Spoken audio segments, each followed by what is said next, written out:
저는 오늘 이사야서 말씀을 중심으로 새롭게 바라보는 축복이라는 제목으로 말씀 나누겠습니다. 같이 한번 제목을 읽어보실까요? 시작. 새롭게 바라보는 축복. 우리가 예수 그리스도를 믿는다라고 하는 것은 어떤 의미가 있을까요? 예수 믿으면 천국 가고 예수 믿지 않으면 지옥 가는 거 맞습니다. 그런데 예수 믿으면 정말 하늘에 신령한 복이 있습니다. 이 세상에 복 받기 싫어하는 사람은 한 명도 없습니다. 제가 청년 때 중국에 간 적이 있었는데 매우 큰 식당이었습니다. 깜짝 놀랐습니다. 복복자를 거꾸로 매달아놨습니다.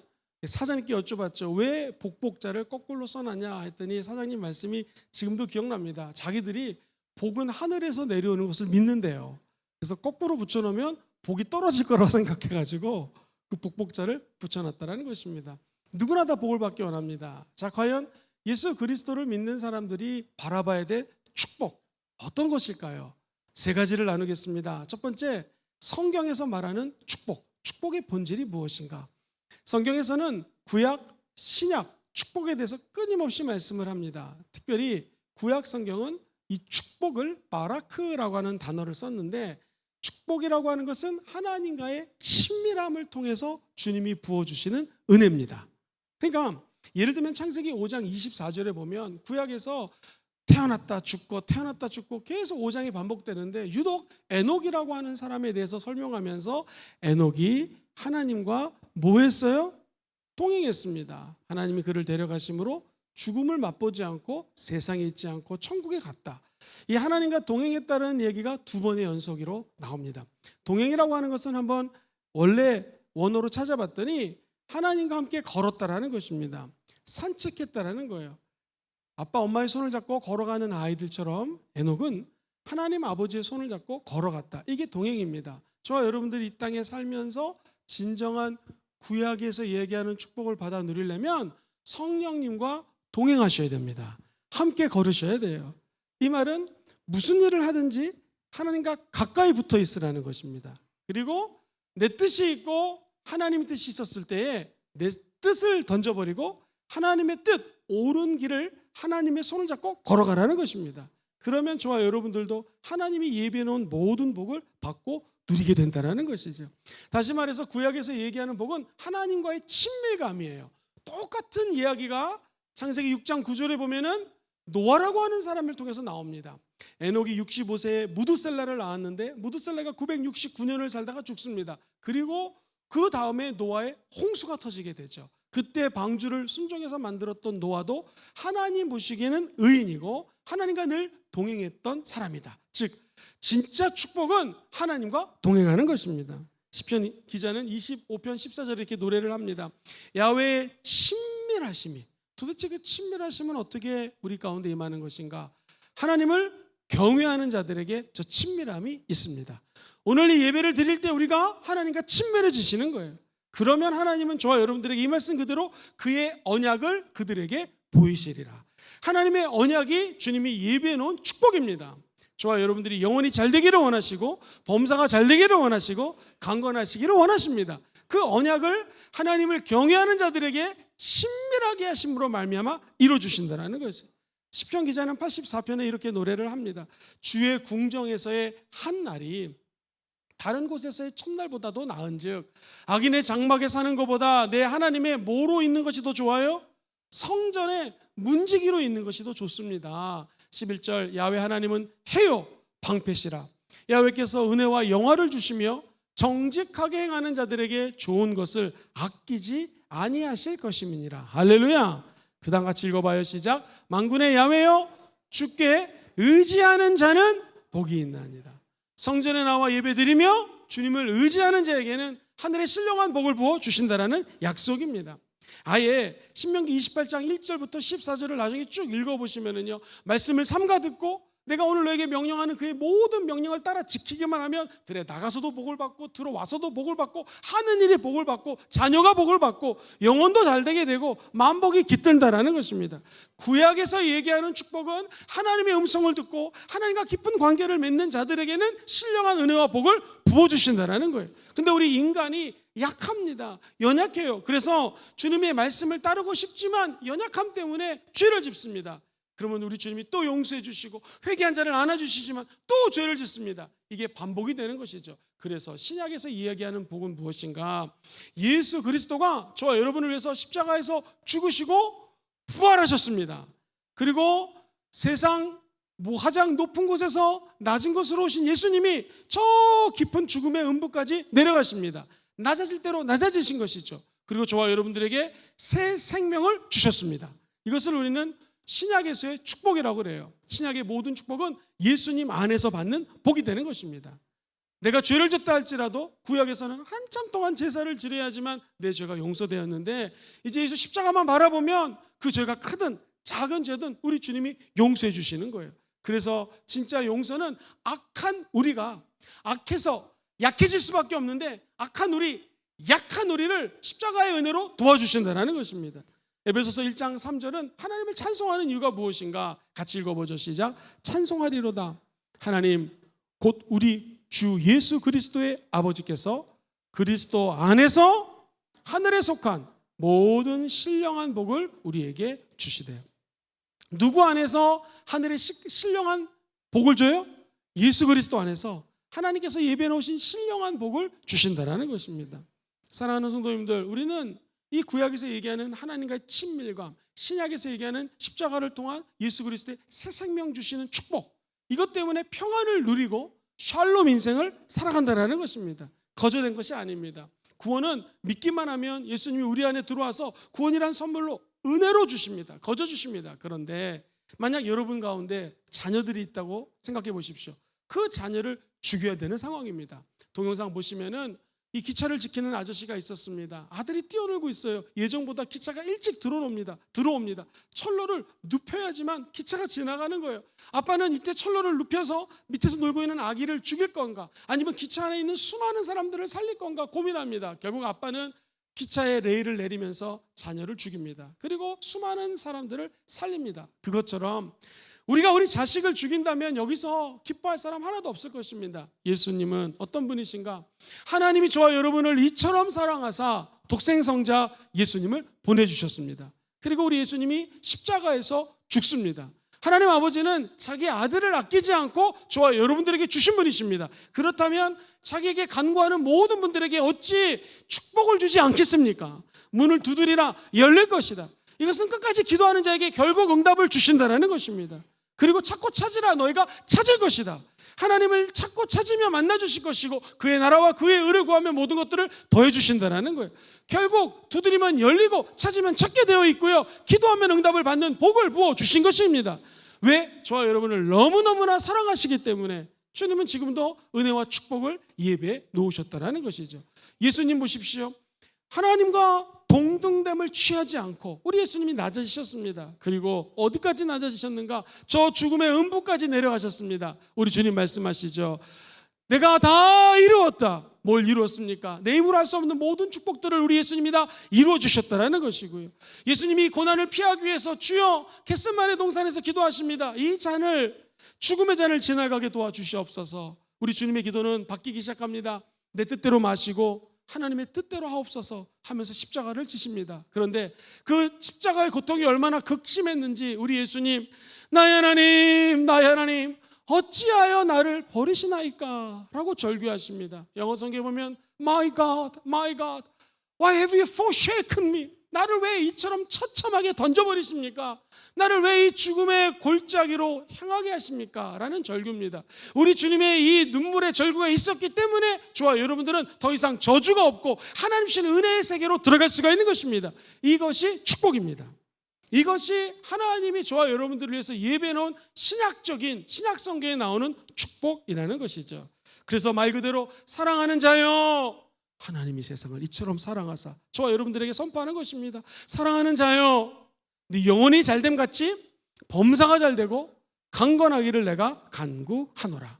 저는 이런 생각을 했습니다. 구약에서 얘기하는 하나님과의 친밀감, 신약에서 얘기하는 십자가를 통해서 부어지는 영생, 평안, 그리고 우리 예수 믿는 것에 대한 감격, 이것을 한마디로 얘기하면 축복의 본질이 무엇인가? 한번 따라해 볼까요? 성령님의 임재가 주는 복입니다. 시작. 성령님의 임재가 주는 복이 하늘의 복이라는 것입니다. 우리 예수님 말씀하십니다. 내가 아버지께로 가는 것이 너희들에게는 유익이라. 왜 유익일까요? 성령님이 오시면 고아처럼 내버려 두지 아니하고 우리에게 아버지가 되시고 인도해 주시고 도와주시고 설명해 주시고 안아주시는 분이 계시는데 그분이 보혜사 성령님이라는 것이죠. 그래서 복 중에 제일 큰 복은 뭐냐면 우리의 삶의 현장에 예수 그리스도의 영 성령님을 모시고 사는 것입니다.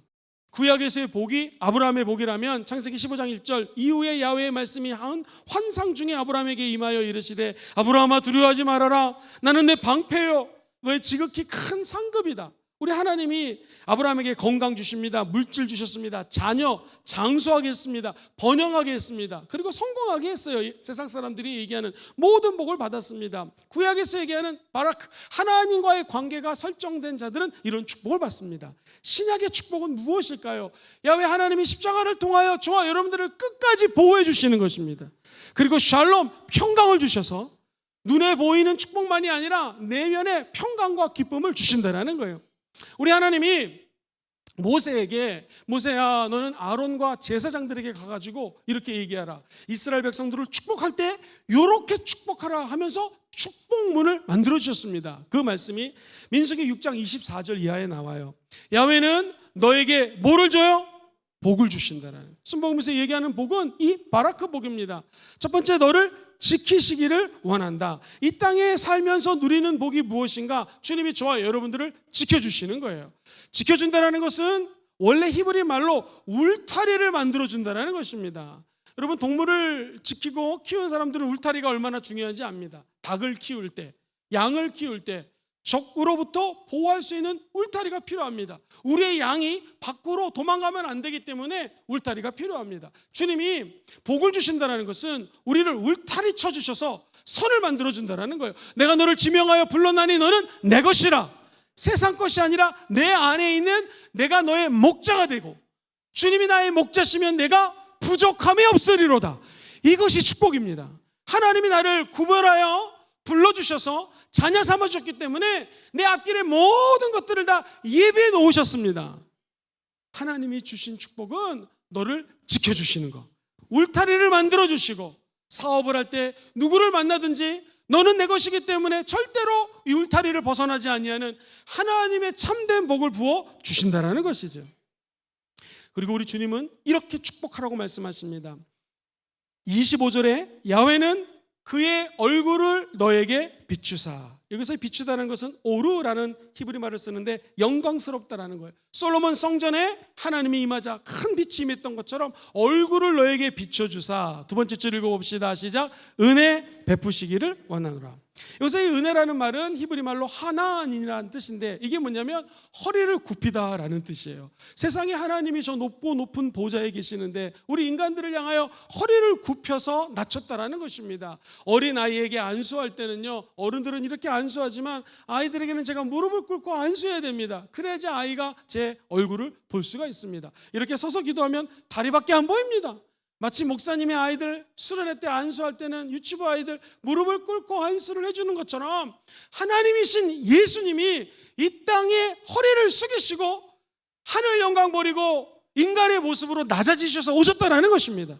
이것이 우리가 받는 축복인 것이죠. 순복음교회에서 얘기하는 축복은 예수님이 낮아지셔서 저 여러분들에게 피 한 방울 남아있는 것, 생명 한 방울, 물 한 방울까지 아낌없이 주신 축복이라는 것입니다.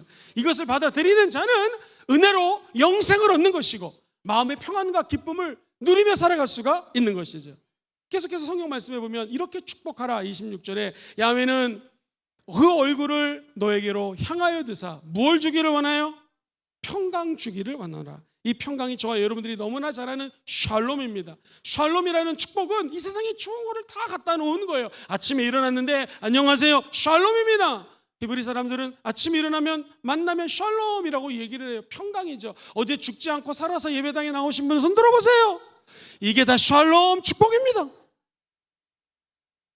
우리 교회는 손 들려면 두 사람 들어요.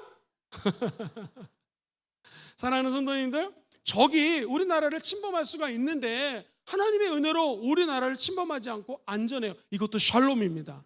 우리나라를 외부로부터 지켜주는 은혜, 이것도 샬롬이에요. 내가 회사를 경영하는데 자칫 잘못하면 공장에서 사고가 날 수 있는데 한 건의 사고가 안 나요. 이게 샬롬입니다.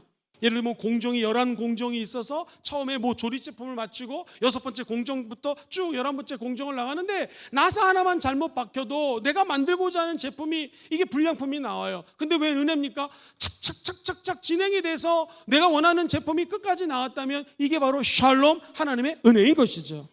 근데 재밌게도 샬롬이라고 하는 것은 전쟁 중에 나온 용어입니다. 기드온이 하나님으로부터 평강의 메시지를 듣고 하나님께 예배를 드립니다. 그리고 샬롬이라고 하는 단어가 처음 나와요. 사사기 6장 23절로 24절 보면 야훼께서 그에게 이르시되 너는 안심하라, 두려워하지 말아라, 절대로 죽지 아니할 것이다. 할렐루야.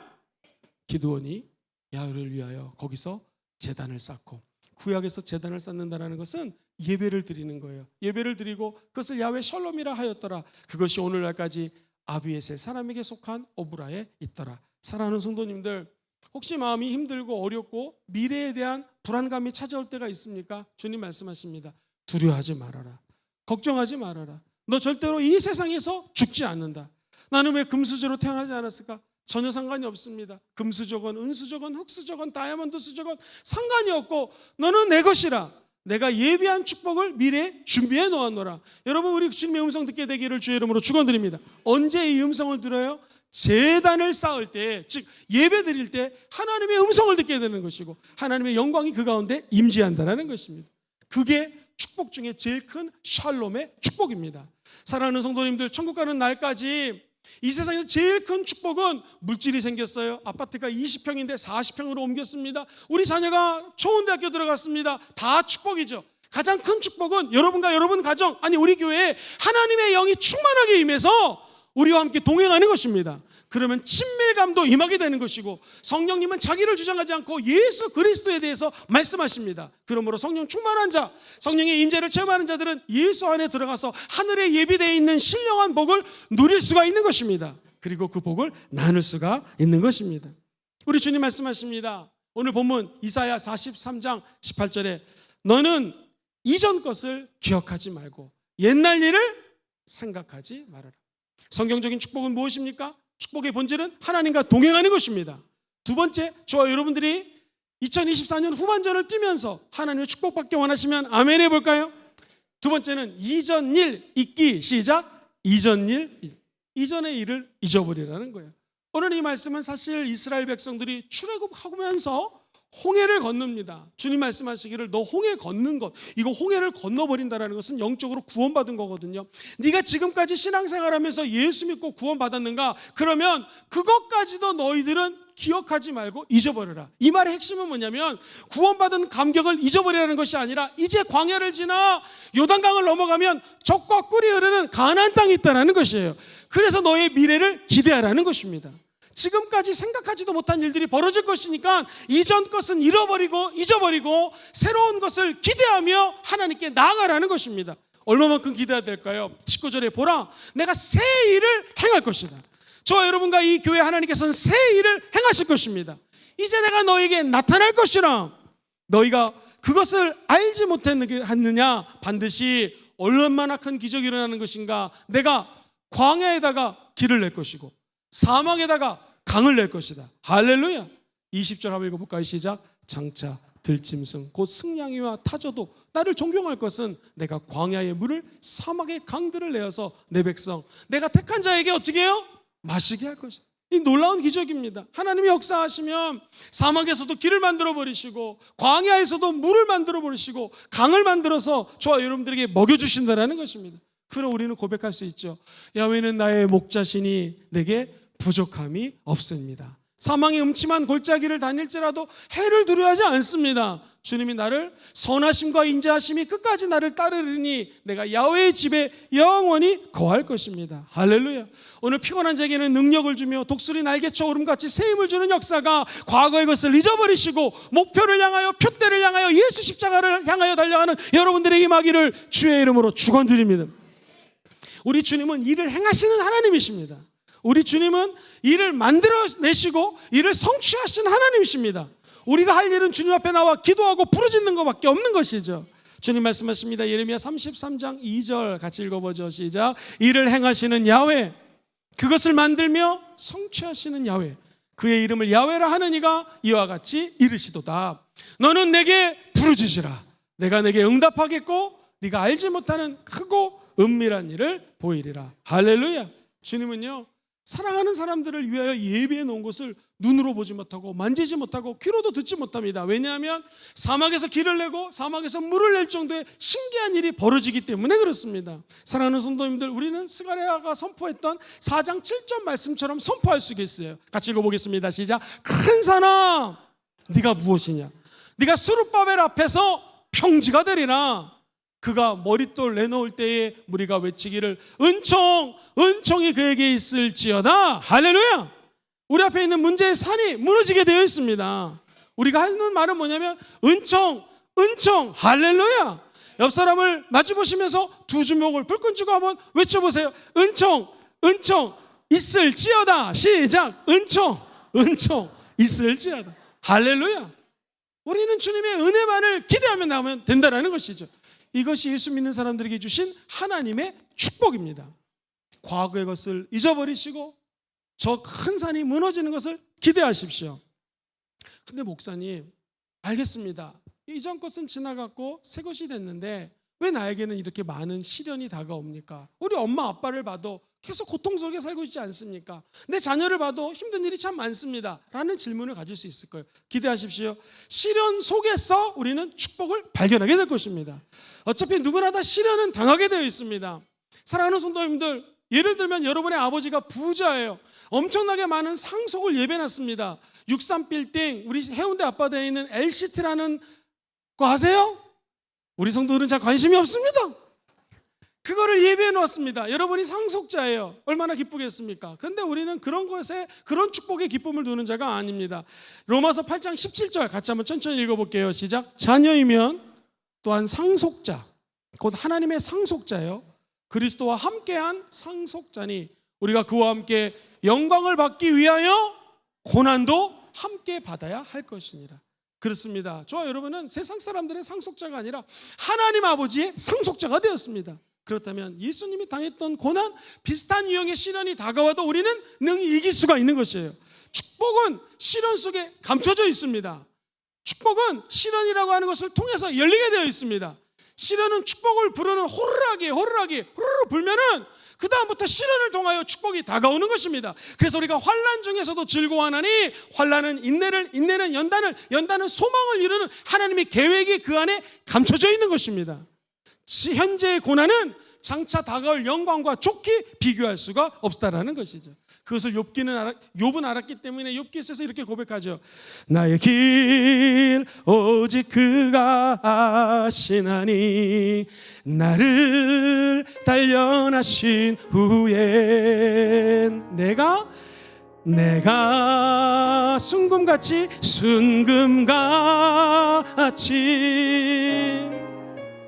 나오리. 같이 한번 찬양할까요? 나의 길 오직 그가 아시나니 나를 단련하신 후에 내가 정금같이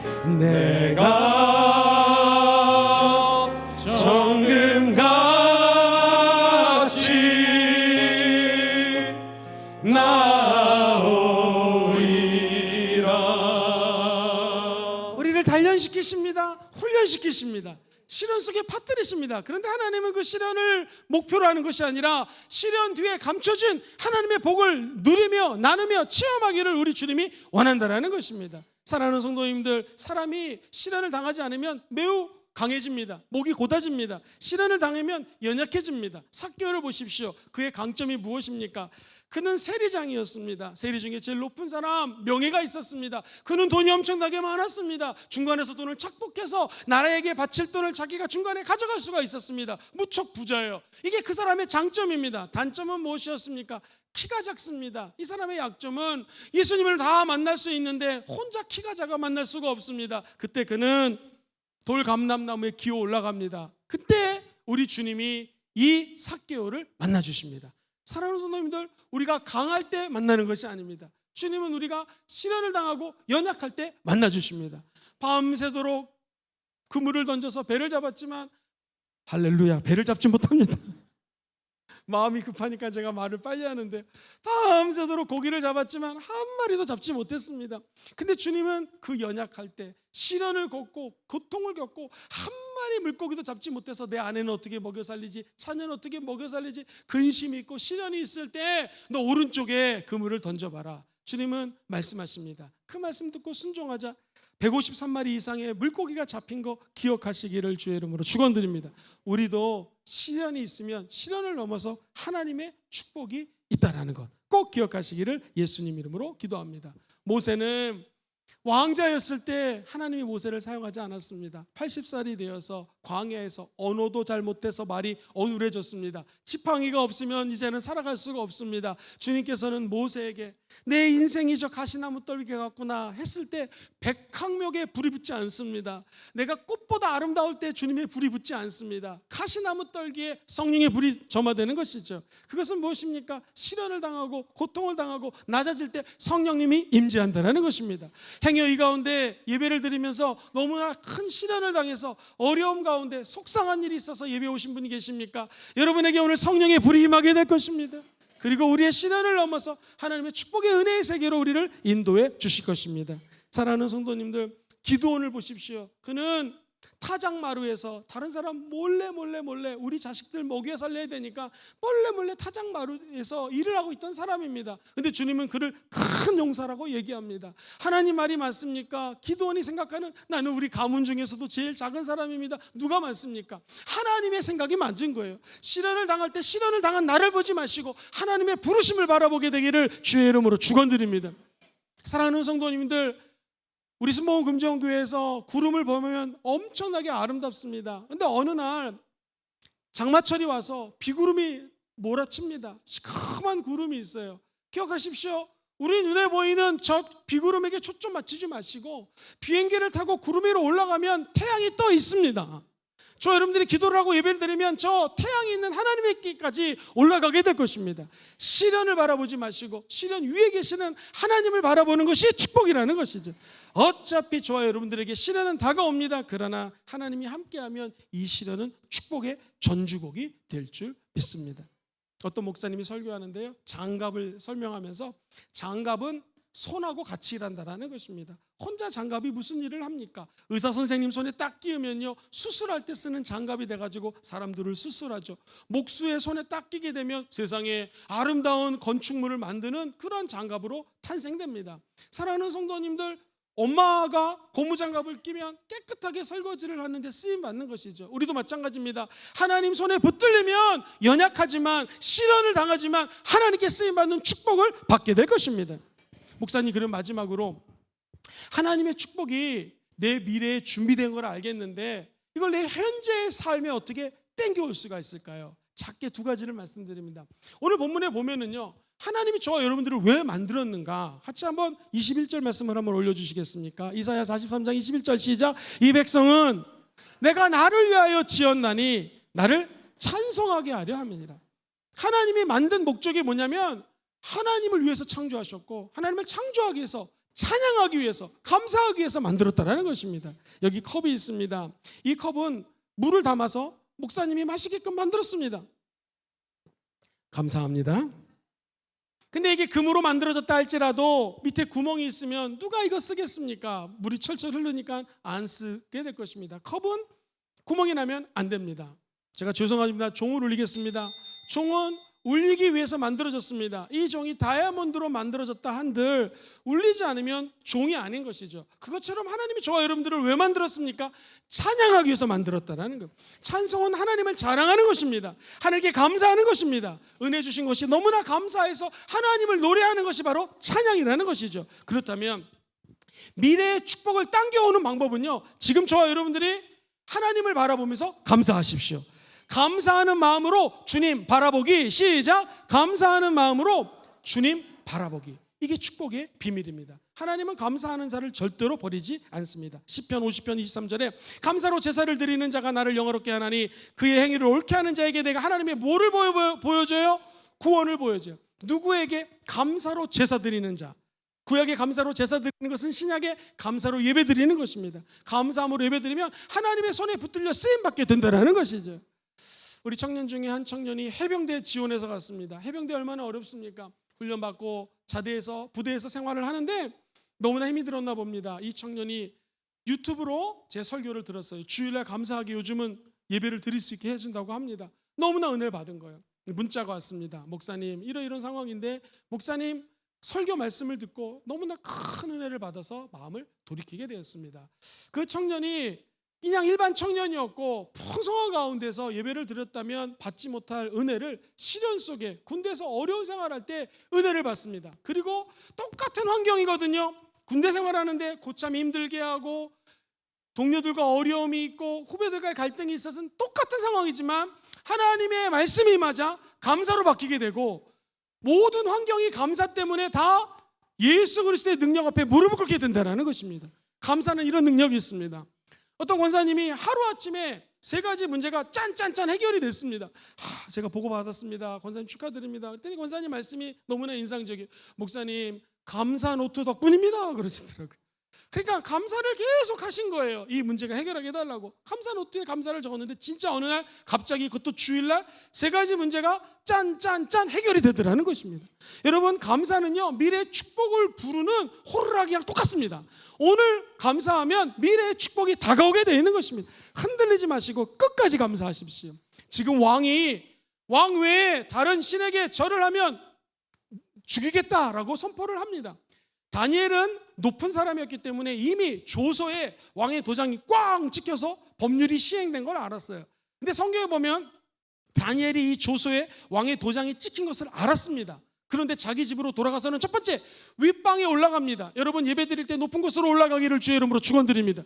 예루살렘으로 향한 창문을 열어놓습니다. 하나님 앞으로 나아간다는 것이죠. 그 다음이 중요합니다. 시작. 전에 하던 대로 하루 3번씩 무릎을 꿇고 기도하며 그의 하나님께 감사하였더라. 저 여러분들이 정말 거룩한 감사의 습관으로 하루에 3가지씩 감사할 때 기적의 문이 열리게 될 것이고 다니엘은 죽지 않습니다. 하나님이 살려주셔서 수많은 왕을 모시고 총리 대신으로 살아갈 수가 있었습니다. 성경은요 그러니까 너희들 아무것도 염려하지 말아라. 염려는 마음이 갈리는 것을 의미하거든요. 이쪽으로 저쪽으로 뒤쪽으로 앞쪽으로 마음이 갈리지 말고 성경은 말씀하십니다. 다만 모든 일에 기도, 간구, 너의 구할 것, 감사함을 하나님께 아뢰라. 4가지가 다 똑같은 말이에요. 너 기도하고 간구하고 너희 구할 것 다 똑같은 말이죠. 하나님께 아뢰라. 똑같은 기도하라는 것입니다. 근데 뭘로 기도합니까 여러분? 감사함으로 기도하라는 것입니다. 우리가 감사하면 미래의 모든 축복과 은혜가 담겨져 오는데 그것이 다음 말씀 7절에 담겨져 있어요. 시작. 그리하면 모든 지각에 뛰어난 하나님의 평강이 그리스도 예수 안에서 너희 마음과 생각을 지키시리라. 할렐루야. 눈에 보이는 것도 축복이지만 보이지 않는 마음의 평강이 더 큰 축복입니다. 이 축복은 예수님이 마음을 염려하지 말고 감사함으로 기도할 때 주는 은혜의 선물이라는 것이죠. 이 선물을 다 받게 되기를 주의 이름으로 축원드립니다. 이 마음의 평강을 누리십시오. 그리고 믿지 않는 자들에게 이 마음의 평강과 기쁨을 나눠줄 때 이것이 전도가 되는 것입니다. 하나님의 뜻이 무엇일까요? 범사에 감사하라. 이는 그리스도 예수 안에서 너희를 향하신 하나님의 뜻이니라. 감사가 하나님의 뜻입니다. 시작. 감사가 하나님의 뜻입니다. 여러분이 만약에 아버지에게 어머니에게 감사합니다 외치면 부모는 다 해주고 싶습니다. 회사에서 직장 상사에게 감사하면 직장 상사는 모든 것을 다 도와주고 싶어합니다. 하물며 하나님께서는 자기 자녀들이 부르는 감사의 노래에 절대적으로 응답해 주시고 복을 주신다는 것이죠. 그래서 지난 6개월 동안 감사 노트 안 쓰신 분은 한번 이번 하반기 동안에 작은 감사, 큰 감사 하루에 하나라도 좋습니다. 아니 일주일에도 하나라도 좋습니다. 한번 적어보시고 하나님께 감사하는 인생으로 변하기를 주의 이름으로 축원드립니다. 그러면 반드시 성경에서 얘기하는 축복이 우리 가운데 임하게 될 것입니다. 목사님 미래의 축복을 어떻게 땡겨올 수 있을까요? 한번 저를 따라해 볼까요? 사명적인 축복, 나누는 축복. 하나님이 우리에게 복을 주신 것은 나눠주라고 복을 주신 것입니다. 너희는 나그네를 사랑하라. 전에 너희도 애굽 땅에서 나그네였지 않았는가? 예수 믿기 전에 우리의 모습을 생각해 보며 그 애굽 땅에서 고생했던 나그네였기 때문에 이제 너희들도 나그네를 사랑하라는 것입니다. 우리가 외국어 대학교에 있는 청년들을 전도합니다. 외국어 대학교 청년들 오면은 사실은 나그네들도 많습니다. 우리 교회 정착하는 게 아니라 졸업을 하면 다시 다른 지역으로 가거나 외국에서 온 친구들은 외국으로 갑니다. 나그네 같은 친구들 많습니다. 근데 그들에게 잘해주는 이유는 뭐냐면 그분들이 예수 믿고 다시 자국에 돌아가거나 어디 곳에 가서 선교사가 될 수 있기 때문에 그렇습니다. 우리 교회에 찾아오는 모든 나그네들을 잘해줘야 된다는 것이죠. 마태복음 6장 4절에 너의 구제함을 은밀하게 하라. 그 다음 읽어봐요. 시작. 은밀한 중에 보시는 너희 아버지께서 갚으시리라. 주변 사람들을 도와주면 하나님이 갚아주십니다. 연세대학교 총장을 지냈던 박대성 목사님이 계시는데요. 이분이 예전에 어려운 학생을 만났습니다. 학생이 신발을 봤더니 세상에 신발이 막 너덜너덜한 거예요. 그래서 자기가 아끼는 신발을 벗어서 그 친구에게 줬습니다. 먼 날 6.25 전쟁이 터졌습니다. 전쟁이 나니 피난을 가게 됐는데 이 분이 부산에 오게 됐습니다. 어디서? 이분을 알아보고는 혹시 누가 아무개 아닙니까? 맞습니다. 예전에 저에게 제가 가난했을 때 신발을 주신 분이십니다. 저는 이곳에 부산에서 살게 되었고 자리를 잡게 됐고 지금 많은 물질을 모았습니다. 제가 해드릴 것이 없으니 그 당시에 쌀 2가마니는 엄청나게 컸습니다. 쌀 2가마니를 선물로 갖고 왔다라는 거예요. 사랑하는 성도님들, 신발 신던 걸 줬는데 나중에 그게 쌀 2가마니가 되더라는 것이죠. 오늘 뿌리면 나중에 거두게 되어 있습니다. 사랑하는 성도님들, 우리가 이렇게 잘 살게 된 거 절대적인 하나님의 은혜입니다. 이번에 대한항공을 타고 우리 청년들과 함께 시드니 왔다 갔다 했는데 호주 백인이 이렇게 얘기를 하더라고요. 나는 대한항공을 탈 때마다 너무 좋다라는 거예요. 왜 좋냐? 혹시 음식이 맛있냐? 그게 아니라 조용하다라는 거예요. 그리고 너무나 평안하다라는 것입니다. 실제로 이탈리아 사람들과 비행기를 타거나 호주 사람들하고 비행기 타면 막 시끄러워요. 음식도 맛이 없습니다. 근데 한국 비행기가 너무 좋다라는 거예요. 그래서 우리나라가 엄청나게 잘 사는 것이 자기 너무나 기쁘다고 이 백인이 얘기하는 걸 듣고 저도 기뻤습니다. 우리나라가 어떻게 이렇게 잘 살게 되었습니까? 물론 지금 현재 있는 분들이 열심히 했겠죠. 그런데 기억해야 될 것은 우리 아버지 세대, 우리 어머니 세대, 할머니, 할아버지가 열심히 일했기 때문에 우리나라가 지금 잘 살게 된 것입니다. 우리 부산에 와니까 어떤 목사님이 목사님 나 밀면 좀 사주세요 그러더라고요. 이 밀면이 사실은 우리 부산의 대표적인 음식이지만 눈물의 음식입니다.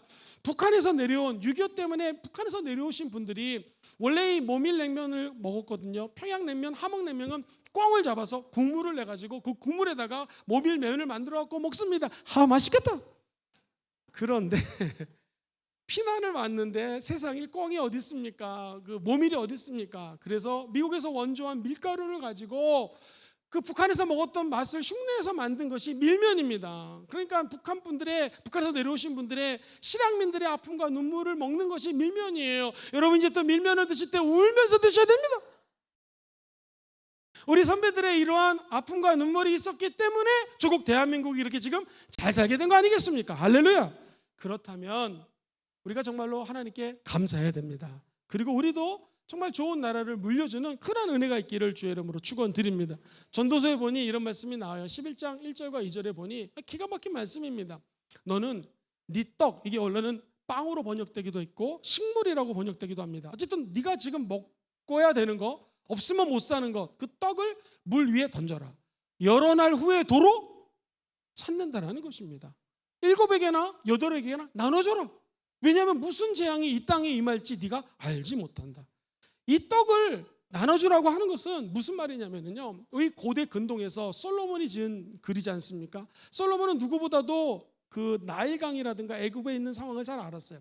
나일강이 얼마나 옥토냐면 식물을 갖다 던지면, 씨를 던지면 그게 쫙 퍼져가지고 열매를 맺게 되는 것입니다. 그래서 네가 지금 먹어야 될 것을 던지라는 거예요. 다른 사람 볼 때는 너 바보니? 그래도 던지라는 거예요. 지금은 때가 아닌데 그래도 던지라는 것입니다. 이거는 투자할 가치가 없는데 그래도 던지라는 것입니다. 이거 밑 빠진 독에 물 부는 건데 그래도 던지라는 것입니다. 그래도 나눠주라는 것입니다. 학생들이 와도 나눠주고 어린이가 와도 나눠주고 손해 봐도 나눠주고 나눠주라는 거예요. 그러면 주님이 다시 다 되돌려준다는 것이죠. 사랑하는 성도 기억하십시오. 사도행전 20장 35절 범사에 여러분에게 모범을 보여준 것 같이 수고하여 약한 사람들을 돕고 또 주 예수께서 친히 말씀하신 바 주님이 뭐라고 그랬습니까? 밑에서 두 번째 줄 시작. 주는 것이 받는 것보다 복이 있다 하심을 기억하여야 할지니라. 성경에서 얘기하는 축복은 나눠주는 복입니다. 순복음에서 얘기하는 축복 사상은 받았으면 사명이 있으니까 그 사명을 감당하라는 것입니다. 인도에서 지금 운물이 2개 다 파졌습니다. 성전이 2개가 올라가고 있습니다. 우리가 받은 은혜가 있기 때문에 인도라고 하는 나라, 그것도 저 시골 나라에, 시골에 교회를 지으라는 하나님의 나누라는 명령이라는 것이죠. 나누면 손해보는 것 같지만 다시 주님이 되돌려 주는 것입니다. 사랑하는 성도님들, 사도행전 9장에 보면 한 여인이 등장합니다. 이름이 다비다예요. 이 다비다라는 여인이 욥바에서 그냥 죽습니다. 옷장사하던 사람이에요. 근데 가만히 주의 종을 가서 얘기를 들어보니까 이 여인은 평상시 살았을 때 옷이 귀한 시대였는데 옷을 만들어서 나눠주는 거예요. 사람들이 옷을 입고 즐거워합니다. 그때 주의 종이 그 얘기를 듣고 이렇게 선포하죠. 사도행전 9장 40절, 다비다야 일어나라. 죽은 여인이 살아났습니다. 사랑하는 성도님들, 평상시 심으면 걷게 되어 있는 것입니다. 어떤 사람이 웃은 얘기인데요, 지옥에 갔습니다. 너무 억울해가지고 하나님 좀 만나게 해달라고. 하나님 만났어요. 하나님, 나도 살아있을 때 착한 일을 하나 했다고. 뭐냐 그랬더니 길 가다가 500원이 떨어져 있어가지고 그 500원을 거지에게 줬더라는 것입니다. 하나님 말씀하십니다. 얘에게 500원 돌려주고 지옥으로 보내라 그랬습니다. 여러분, 길거리에 있는 거, 떨어진 거 못 쓰는 거 남 주는 것이 아니라 네 떡을 네가 정말 아끼는 거, 누가 봐도 이걸 왜 주지? 미련하게 보이는 것을 주라는 것입니다. 그럼 하나님은 다시 큰 축복으로 되돌려 준다라는 것이죠. 저는 성경을 읽으면서 백부장 믿음을 읽을 때마다 야, 이 사람 대단하다. 이방인인데 어떤 이런 믿음을 가졌지? 근데 제가 이 말씀을 읽다가 깜짝 놀랐습니다. 백부장이 자기 종이 지금 질병에 걸렸는데 거의 죽을 병입니다. 이 고칠 수가 없어요. 불치병입니다. 그런데 이 지혜로운 백부장이 장로님들을 찾아가서 유대인 장로님들에게 부탁합니다. 제 사정을 제발 예수님께 좀 잘 얘기해 달라고. 그때 지혜로운 유대인 장로님들이 예수님을 찾아와서 이렇게 말씀을 합니다. 이게 누가복음에 적혀져 있어요. 7장 4절 5절 말씀입니다. 이에 그들이 예수께 나와 간절히 구하여 이르되, 같이 읽어볼까요? 시작. 이 일을 하시는 것이 이 사람에게는 합당합니다. 그가 우리 민족을 사랑하고 또한 우리를 위하여 회당을 지었나이다. 이 회당 건축물이 유대인들이 모여서 예배를 드리고 나중에 사도 바울이 복음을 증거하는, 즉 바벨론 포로로 끌려가도 믿음을 지켜낼 수 있던 장소가 회당인데 이 백부장이 회당을 지은 거예요. 여러분, 그 다음 스토리 아시죠? 그 백부장, 내가 가서 고쳐주겠다. 주님, 내 밑으로도 100명이 일하는 군사들이 있는데 말씀만 하시면 다 기적이 일어날 텐데 내가 이만한 믿음을 본 적이 없다 하면서 백부장의 믿음을 칭찬합니다. 이 믿음 그냥 된 거 아닙니다. 오늘 주님 말씀하십니다. 내가 너를 지명하여 불렀나니 너는 내 것이라. 내 사랑하는 독생성자 예수를 아낌없이 십자가에 죽일 만큼 내가 너를 사랑한다. 우리 예수 말씀하십니다. 하늘 영광 버리고 저 천국의 영광 버리고 이 땅에 와서 십자가를 짊어지신 예수님, 나의 하나님 어찌하여 나를 버리시나이까. 눈물을 흘리며 처저히 죽어갔던 예수님, 그분의 낮아지심으로 저와 여러분들에게 새로운 영생이라는 축복을 주셨습니다. 순복음 금종교에서 얘기하는 축복은 그런 세상 사람들이 얘기하는 물질적인 거, 돈 이런 것만을 의미하지 않습니다. 바로 예수님의 처절한 죽음을 통하여 얻는 영생의 축복을 다 받으시기를 주의 이름으로 축원드립니다. 기도와 간구로 감사함으로 너의 아랠 것을 아뢰라. 그러면 모든 지각에 뛰어나신 하나님의 평강이 너의 마음과 생각을 지키시리라. 이 진정한 축복을 다 받으시고 누리시고 나누시기를 주의 이름으로 축원드립니다. 말씀 정리하겠습니다.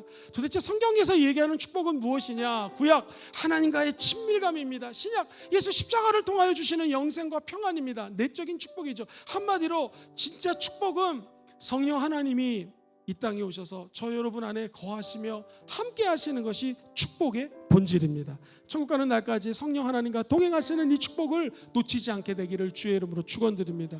목사님, 그렇다면 지금 이 축복이 내 안에서 어떻게 역동하고 역사하고 이 축복을 내가 어떻게 누릴 수 있겠습니까? 이전 일을 다 잊어버리십시오. 그리고 하나님은 새로운 일을 행할 것을 믿으셔야 됩니다. 시련을 만나면 따라해볼까요? 감사합니다. 왜냐하면 고난 속에서 축복을 발견하기 때문에 그렇습니다. 마지막 세 번째, 어떻게 미래에 있는 축복을 당겨올 수 있을까요? 새로운 축복을 어떻게 준비할 수 있을까요? 평생 저와 여러분들이 하나님께 감사하시기를 주의 이름으로 부탁드립니다. 감사하는 마음으로 주님 바라보면 모든 것이 더 감사해질 것이고요. 한 번 감사하면 그 다음에는 더 큰 감사가 쌓이게 된다는 것이죠. 마지막으로 사랑하는 성도님들, 받은 축복은 사명이 있기 때문에 주신 것입니다. 나눠주시는 여러분 되시기를 주의 이름으로 축원드립니다.